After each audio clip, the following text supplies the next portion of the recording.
comment réaliser cette carte à retourner que vous allez retrouver sur la majorité des sites de e-commerce, les plateformes de vente, les plateformes de mise en relation plus avancées. Comment vous allez faire pour réaliser ce genre de design? Comment faire pour réaliser ça, pour obtenir cet effet? On appelle ça aussi flip carte, carte à retourner. Voilà. Donc, je vais vous apprendre comment vous allez réaliser ça rapidement. Vous allez le mettre sur vos différentes plateformes, sur vos sites de e-commerce, sur vos sites d'offres de services ou de mise en relation. Voilà. Donc, ici, c'est souvent on réalise ce genre de cartes sur des sites lorsque nous ne voulons pas encombrer nos différentes cartes de beaucoup d'informations. Vous voyez, non? Donc, ici, par exemple, j'ai quoi? Quand vous regardez la première face ici, j'ai plutôt le produit, l'image du produit, et après, j'ai le nom du produit, une petite description. Et quand je retourne la carte, quand je survole ça, la carte, je retourne. Quand je retourne, derrière, maintenant, vous allez voir les détails plutôt de cette étude sur le produit en question. Ouais, et maintenant, un bouton en savoir plus pour pouvoir plutôt aller décider si vous allez acheter. Regardez les caractéristiques du produit, essayez de voir si vous allez acheter ou pas. Donc, voici la démonstration de ce que nous allons apprendre à réaliser dans cette vidéo. Pour ceux qui ne me connaissent pas, je suis Robert, je suis développeur et formateur. Et sur cette chaîne, nous parlons de la programmation informatique, nous parlons de développement web, tout ce qui a rapport avec le codage, l'apprentissage du code, le développement du code. Et je fais les formations pratiques sur comment vous allez pouvoir, en dehors de vos connaissances, pouvoir s'asseoir, essayer de développer quelque chose du début jusqu'à la fin, comment vous allez pouvoir être autonome sur le code. Voici et les différentes choses dont nous parlons sur cette chaîne. Maintenant, rapidement, nous allons développer ça. Donc, on vient ici, je crée un dossier que j'ai nommé ici, CatFlip, et ici, nous allons créer notre fichier HTML. Voilà. Donc, une fois que nous allons créer le fichier HTML, directement, je vais créer le fichier du style. Voilà. Donc, on vient ici. Une fois que je suis ici, je démarre ça. Donc, ici, directement, je vais mettre ici 4 flip moderne. Voilà. Je mets quelque chose un peu plus truc là ici. Voilà. Donc, nous allons lier directement la feuille du style CSS. Voilà. Donc, une fois que c'est lié, je pense que c'est propre. Maintenant, qu'est-ce que nous allons faire? On revient ici rapidement. Donc, nous allons essayer d'observer, de décortiquer ensemble comment nous allons pouvoir réaliser ça du début jusqu'à la fin. Première chose, vous allez constater qu'il y a d'abord l'effet du 3D qui est ici. Si vous venez sur la carte, vous voyez, lors du retournage, vous allez voir qu'il y a un effet de 3D qui est ici. Vous voyez, non? Pour pouvoir réaliser cet effet de 3D, il faut faire tout possible pour maintenir au fait, la perspective 3D, vous voyez, non, de notre carte. Donc, pour ça, et aussi, il faut centrer aussi l'élément. Ouais, il faut centrer aussi l'élément. Donc, nous allons mettre l'élément plutôt dans un conteneur global qui va nous permettre d'obtenir cet effet. Donc, je viens ici, directement, je crée un conteneur, une classe conteneur, sur un div. Voilà. Donc, cette carte, mais ce bloc conteneur qui est ici, qu'est-ce que ça va nous faire? C'est le bloc principal pour maintenir la perspective, vous voyez, la perspective 3D de la carte. Ouais. Donc, après ça, maintenant, qu'est-ce que nous allons faire? Nous allons vraiment créer maintenant un div maintenant pour représenter la carte même en question. Donc, je vais créer ici un div que je vais nommer cadre. Vous voyez? Donc, cadre ici. Voilà, c'est ça qui représente la structure maintenant de la carte. Maintenant, après ça, maintenant, si vous regardez très bien la carte qui est ici, il y a deux faces. Il y a la face avant qui est ici et la face arrière qui est ici. Donc, il y a front face, il y a back face. Donc, nous allons commencer d'abord par réaliser la face d'avant. Vous voyez? Donc, pour pouvoir le faire, c'est très simple. Je viens ici. Je vais créer un div avec une classe que je vais nommer ici card front. Donc, je vais dire card front. Voilà. Donc, front. Ouais. Voilà. Maintenant, qu'est-ce que je fais? Là, maintenant, je vais d'abord insérer l'image. Donc, la première chose, c'est l'image de la carte. Donc, nous allons insérer l'image là. Donc, pour insérer l'image, je vais le mettre simplement dans la base IMG. Voilà. Donc, je crée une balise IMG. Et voilà. Ici, j'ai une image que j'ai nommée produit quelque chose. Donc, je le fous là. Et je mets ici image 4. Voilà. Donc, une fois que j'ai l'image maintenant, qu'est-ce qu'il me reste à obtenir? Quand on revient ici, il y a maintenant le contenu qui est en bas ici, nom du produit, tout ce truc-là. Donc, je vais le mettre aussi dans un div que je vais nommer card content. Donc, je viens en bas de l'image ici, je crée une classe que je nomme card content. Voilà. Maintenant, à l'intérieur de ça, j'ai d'abord le nom de l'image qui est ici, le nom du produit qui est ici, le nom du produit. Donc, je le mets plutôt dans un H2. Donc, je mets ici H2, nom du produit. Voilà. Donc, une fois que j'ai fait ça maintenant, ça va rester maintenant la petite description qui est là. Donc, je viens ici, je le mets dans un P. Donc, et je le fous là. Je viens ici, je vais juste, je vais copier ce qui est ici simplement. Donc, description brève du produit. Donc, je le tape simplement, description brève du produit. Voilà. Et je vais ajouter ici autre chose très moderne et professionnelle. Très moderne et professionnelle. Voilà. Donc, une fois que professionnel, voilà, c'est le design qui est professionnel. Donc, une fois que je l'ai fait, j'ai maintenant la face du devant. Voilà, non, la face du devant. Maintenant, je vais créer maintenant la face du derrière. Donc, je quitte card front ici et je viens ici. Et je crée maintenant card ou bien et card back. Donc, je viens ici, card back.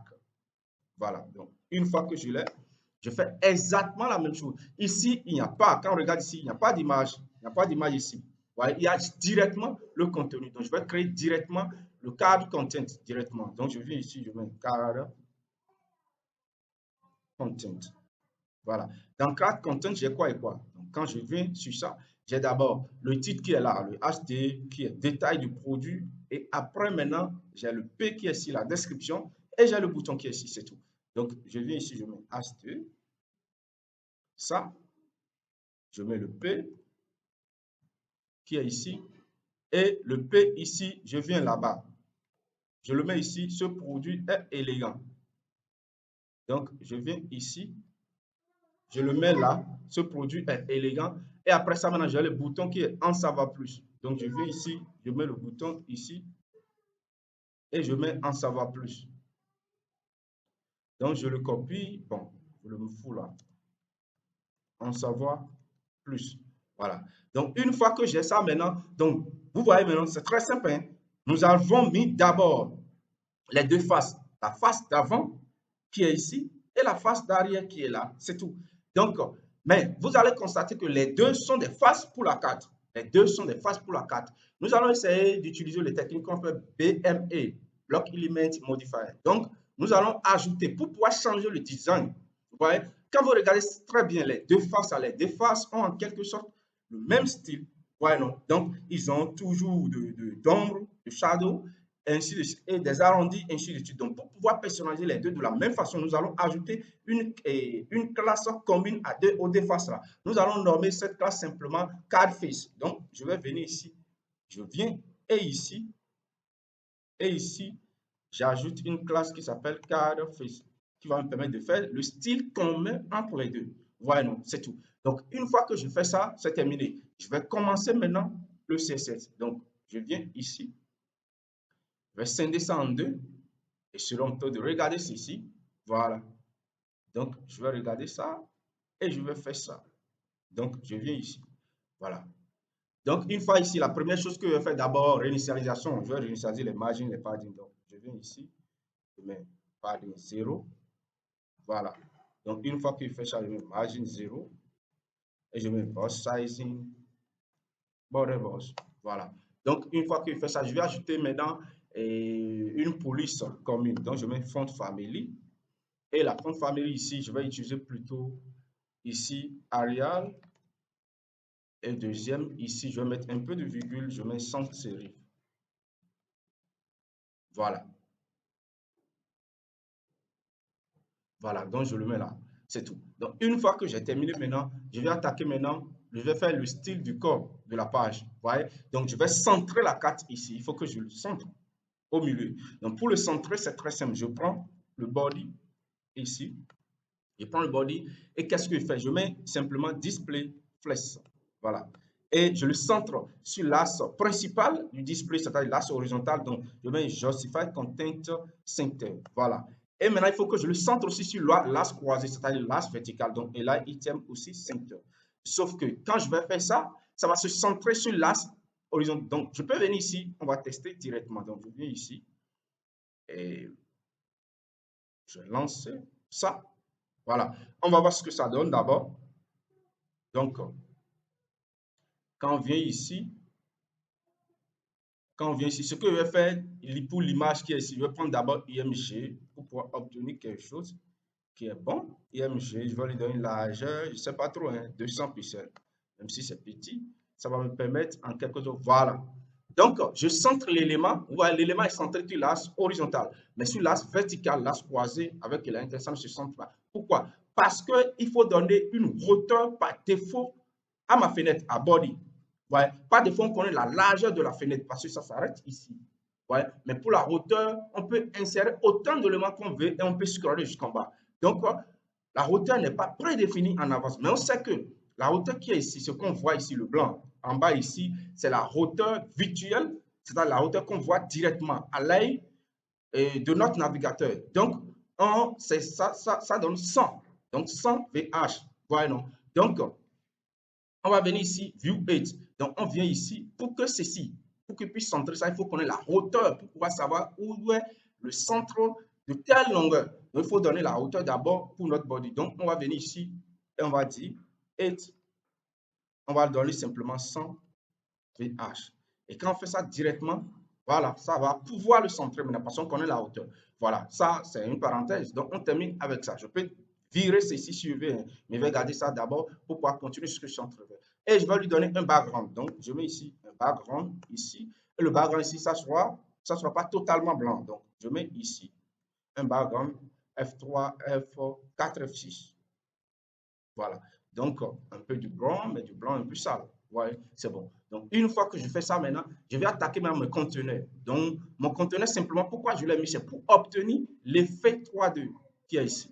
Voilà, l'effet 3D ici, c'est pourquoi j'ai créé le conteneur. Donc, je viens ici, je tape le conteneur ici. Je vais ici, conteneur. Voilà. Et pour avoir l'effet 3D, je vais simplement perspective. Voilà. Donc, perspective, ça va me permettre d'avoir une perspective de profondeur de 3D. Voilà, je vais donner une profondeur de 1000 pixels. Voilà. Donc, une fois que je le donne maintenant, je vais attaquer maintenant la carte même en question. Donc, je viens ici, je mets cadre. Voilà. Une fois que je l'attaque, je vais commencer par travailler maintenant. Je peux déjà virer ceci et si je veux, mais je vais le garder d'abord. Voilà. Donc, je le carte, qu'est-ce que je vais faire? Je vais faire donner style de base pour la carte. D'abord, je lui donne une hauteur, je lui donne une largeur aussi. Donc, je vais lui donner une largeur 300 pixels, une hauteur 400 pixels. Voilà. Donc, une fois que je lui donne là maintenant, qu'est-ce qu'il me reste à faire? Je vais lui donner d'abord une position relative. La position relative que je vais donner à la carte, cette position, elle est nécessaire pour superposer plutôt les faces avant et arrière. Voyez, non? Donc, pour pouvoir superposer les cartes les unes sur les autres. Voyez? Donc, pour faire ça simplement, je mets ici position relative, je donne position relative. Voyez, non? Donc, une fois que je donne position relative, je vais lui dire simplement de préserver, voyez, non, la 3D pendant la rotation de l'élément. Donc, je dis de préserver la 3D. Donc, pour dire ça simplement, je mets transform style. Donc, transform style, je vais utiliser preserve 3D. Voyez, non? Voilà. Donc, ça va préserver la rotation 3D. Voilà. Et après ça, maintenant, je vais ajouter un peu. Bon, je garde ça comme ça d'abord. Donc, une fois que je garde ça comme ça, j'ai quelque chose comme ça. Ouais, j'ai quelque chose comme ça qui n'est pas mal. Donc, qu'est-ce que je vais faire maintenant? Il va dire, quand suivant la carte, il faut faire la rotation. Donc, je vais ici, je mets cadre, 2 points, hover. Là, on va faire une rotation sur l'axe vertical comme ça. Ouais, rotation sur l'axe vertical. Donc, je mets ici transform. Voilà. Et transform ici, ça sera rotate Y. Rotate Y. Et l'angle ici, ça sera plutôt une rotation de 180 degrés. Voilà. Donc, une rotation de 180 degrés. La moitié d'un cercle, donc 180 degrés. Quand je survole ça. Voyez? Donc, quand je viens ici, je fais ça. Voyez, non? Voyez ce qui se passe. Sauf que quand je fais ça maintenant, là, pour le moment, je n'ai pas encore superposé les deux faces. Voyez? Je n'ai pas encore superposé. Et quand on fait rotation, voyez ce qui se passe. Ça renverse tout. On va corriger ça tout à l'heure. Donc, une fois que je fais ça, ce n'est pas grave. Donc, Je continue. Donc, je vais faire le style commun des deux faces de la carte. Et vous connaissez déjà ce que je vais utiliser, c'est card face pour faire le style commun. Donc, je viens ici. Je garde ça, style commun qui est ici. Et comment il va faire? Les deux, jusqu'à je vais les positionner en absolu. Donc, je vais les superposer. Donc, je mets ici position absolue. Vous voyez? Donc, je les place maintenant les uns sur les autres. Et vous voyez l'effet? Donc, se place les uns sur les autres. Vous voyez, non? Donc, je les place comme ça. Donc, qu'est-ce qu'il me reste à faire? Une fois que je l'ai placé, je continue. Qu'est-ce qu'il me reste à faire maintenant? Donc, je vais lui donner une largeur 100% du parent. Vous voyez, non, 100% du parent. À hauteur aussi 100% aussi du parent. Vous voyez? Et maintenant, qu'est-ce que je vais faire? Je vais lui donner un peu de border radius. Border radius de 15 pixels. Voilà. Donc, après border radius, maintenant, je dis le dépassement. Donc, overflow, hiding. Après overflow, maintenant, je lui donne de shadow. Donc, je mets ici boss shadow. Voilà. Pour le shadow, simplement, je vais dire décalage horizontal 0 pixels, décalage vertical, je vais donner 8 pixels ici. Là-dessous, de 16 pixels. Et la couleur, je vais le donner avec RGBA pour avoir un peu l'effet d'alpha. Vous voyez? Donc, voilà. Donc, je fais ça.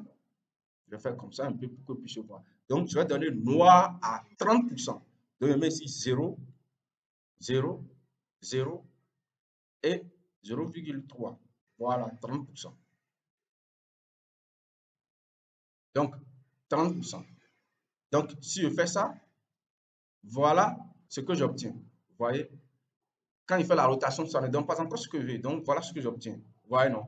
Maintenant, il me reste quelque chose à faire. Je vais dire, il faut faire tout possible pour masquer la face arrière quand on est sur l'autre face. Donc, quand on est sur une face, il faut masquer sa face arrière. Quand on est sur la face de front, c'est-à-dire la face d'avant, la face arrière, c'est la face d'arrière. Quand on est sur la face d'arrière, la face qui le superpose, c'est la face d'avant. Il faut cacher l'autre quand on est sur l'autre. Donc, pour faire ça simplement, on va utiliser une propriété qu'on appelle backface visibility. Donc, je mets ici backface visibility. Et backface visibility, on va utiliser hiding, c'est tout. Donc, je fais ça, vous voyez? Voyez, non. Je suis sur une face, on cache l'autre face. Ouais, backface visibility. Bon, on continue, hein, on va voir ce qui va se passer maintenant. Donc, ce qu'on va faire, on va venir ici, on va prendre la face de front. Donc, on met ici card. Donc, la face du devant. Et qu'est-ce qu'on va faire? On va lui donner background color. On va lui donner background color white. C'est tout. Donc, ça sera une couleur blanche pour le moment. Donc, on continue. Voilà. Donc, une fois qu'on a donné back truc là, la front, qu'est-ce qu'on fait? On continue. Donc, on va venir ici.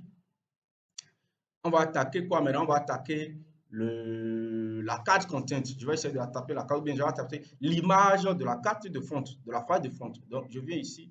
Donc, ce que je vais faire ici, l'image que je vais donner, si je vais virer ça, il est temps pour moi de le virer. Voilà, et ça va dégrader tout comme ça. Mais tout ce que je vais faire, c'est très simple. Je vais venir ici, je vais l'attaquer. Donc, j'attaque simplement card front et je vais prendre l'image qui est dedans.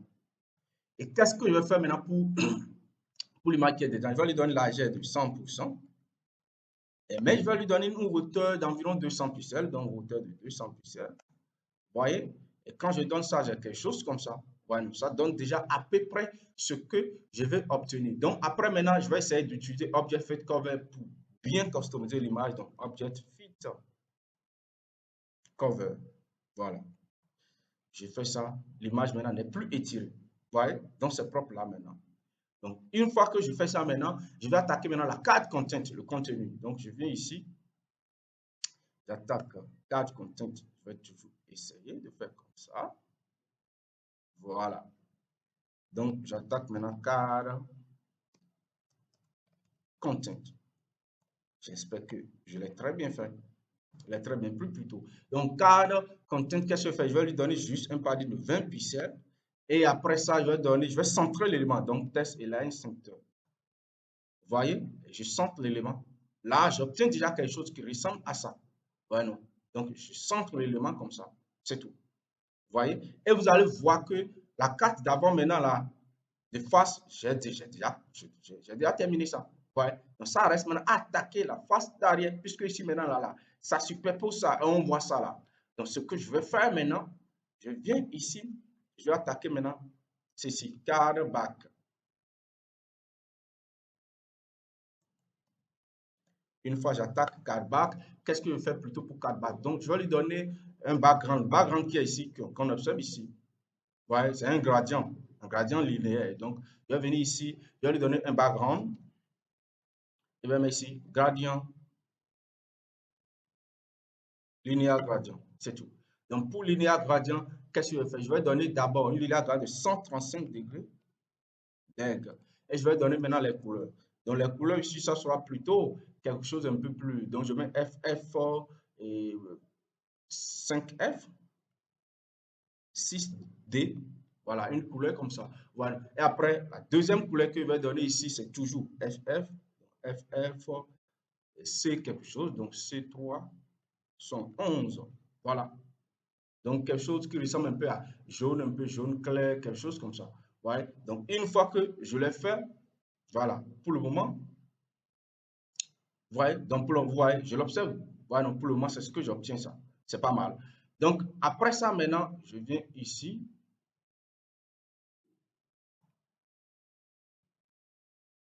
Je vais carrément fermer ça. Voilà, je reste sur un truc là. Voilà.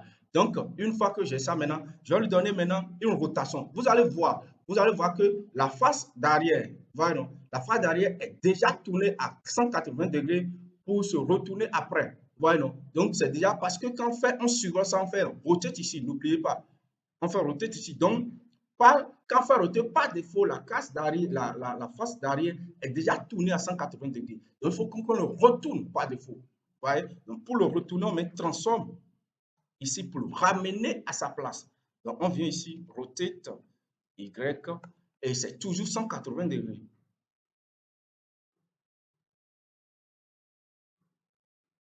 « 180 degrés. Voilà. Donc, vous voyez, non? Donc, une fois que j'ai fait ça, regardez, par défaut, quand je fais comme ça, voici ce qu'on obtient. C'est déjà tourné, puisqu'on avait déjà fait tout le temps. Il faut qu'on le ramène ici. Quand on fait comme ça, paf, il revient à sa place. Et quand on fait comme ça, vous voyez, quand on fait comme ça, vous voyez, non. Il faut après qu'on ajoute d'abord, après l'effet de temps, l'effet de 3D, c'est tout. Voilà. Donc, et une fois que je fais ça, la couleur des écritures dont je mets ici, color, et c'est une couleur blanche plutôt. Donc, après ça, je mets display flex pour centrer les éléments. Donc, display flex, voyez, donc, justify content center. Et là, il terme ici center. Voilà, et j'obtiens déjà quelque chose qui n'est pas mal. Donc, je vais utiliser aussi test et line center aussi. Et j'ai ajouté aussi padding de 20. Voilà. Et voilà, j'ai quelque chose pas mal. Voilà, j'ai quelque chose pas mal ici. Donc, ce qui me reste maintenant, c'est d'attaquer le bouton qui est ici. Donc, pour attaquer ce bouton, c'est très simple. Je viens ici, je mets card back, button. Et qu'est-ce que je fais pour le bouton? Je lui donne background color. White comme ça pour le bouton. Voilà. Après le background color white, je donne simplement une couleur aussi, une couleur pour l'écriture qui est dedans. Donc, c'est toujours la même chose. FF 5D, quelque chose comme ça. Donc, ça, 6D. Et après ça, je fais quoi? Je lui donne un peu de border. J'enlève le border d'abord. Donc, je mets border null. Une fois que je mets border null, maintenant, je vais donner border radius un peu de 5 pixels. Voilà. Et je mets cursor pointer. Cursor pointer. Et je mets margin top de 20 pixels pour que ça se décalage un peu. Donc, j'ai quelque chose qui n'est pas mal. Voilà. J'ai quelque chose qui n'est pas mal. Donc, et ce qui me reste à faire maintenant, je vais donner un peu de transition, tout ceci. Ici, je vais donner aussi un padding. Le padding que je vais donner ici, au lieu que je vais donner un padding de 20 pixels, je vais donner un padding aussi en haut, en bas. Vous voyez? Donc, ici, il faut que je lui donne un padding. Ouais, un padding ici. Donc, je vais venir ici. Je vais donner un padding ici. Donc, je vais donner un padding, je vais donner 10 pixels en haut, en bas. Et je vais donner ici 20 pixels à gauche, à droite. Voilà. Et j'ai un bouton qui n'est pas mal. C'est tout. Donc, ça reste simplement le survol du bouton. Donc, quand on survole le bouton, l'effet qu'on obtient là. Donc, j'ajoute ça. Donc, je viens ici simplement, je prends le bouton et je dis quand on survole ça. Donc, je prends le bouton tab, back, button, et je mets ici hover. Voilà. Une fois que je l'ai, je dis quand on survole ça d'abord. Donc, on change le background. Et le background couleur maintenant, ça sera ceci. Donc, FF, ça. Et la couleur maintenant sera une couleur white. Donc, couleur white. Voilà. Donc, j'ai un peu ça. Vous voyez, j'ai un peu ça. Ce qui reste maintenant, ça reste l'effet de retournement que je n'ai pas encore. On va ajouter juste une transition. On va ajouter une transition pour pouvoir obtenir un peu l'effet de rotation. Donc, moi, je vais ajouter une transition parce que j'ai l'impression que c'est trop rapide. Voilà. Donc, je vais venir sur la carte ici. Je vais ajouter simplement une transition. Une transition qui va se faire sur transform. Voilà une transition sur transform qui va durer 0,8 secondes et qui sera ease. Voilà. Je vais faire ça, je vais essayer de voir. Voilà. Et l'effet s'observe très bien. Voilà, l'effet s'observe très bien. Voilà, hein, voilà tout le code que nous avons essayé d'écrire. Hein. Voilà tout le code, c'est pas aussi long que ça. Voilà, quelque chose de 113 lignes de code. Vous voyez, non, en CSS. Et en HTML aussi, quelque chose de 29 lignes de code. Vous voyez. Donc, voici un peu, nous sommes à la fin de notre pratique rapidement. Et si vous aimez ce genre de vidéo, n'hésitez pas, dites-le moi, faites-le moi savoir dans les commentaires. Likez les vidéos, partagez ça. Et n'oubliez pas, nous sommes aussi sur les autres réseaux. Nous sommes sur Instagram, nous sommes sur TikTok. Et nous faisons là-bas, nous faisons des petites vidéos sur des petits types d'animation, les petits types de design, de boutons à obtenir des effets, de roulement, ainsi de suite. Donc, soyez ensemble, abonnez-vous. Il y a beaucoup de personnes qui regardent mes vidéos, mais qui ne sont pas abonnées. Je vous invite à s'abonner et à partager beaucoup la vidéo pour nous donner la force. On est ensemble. On dit à la prochaine.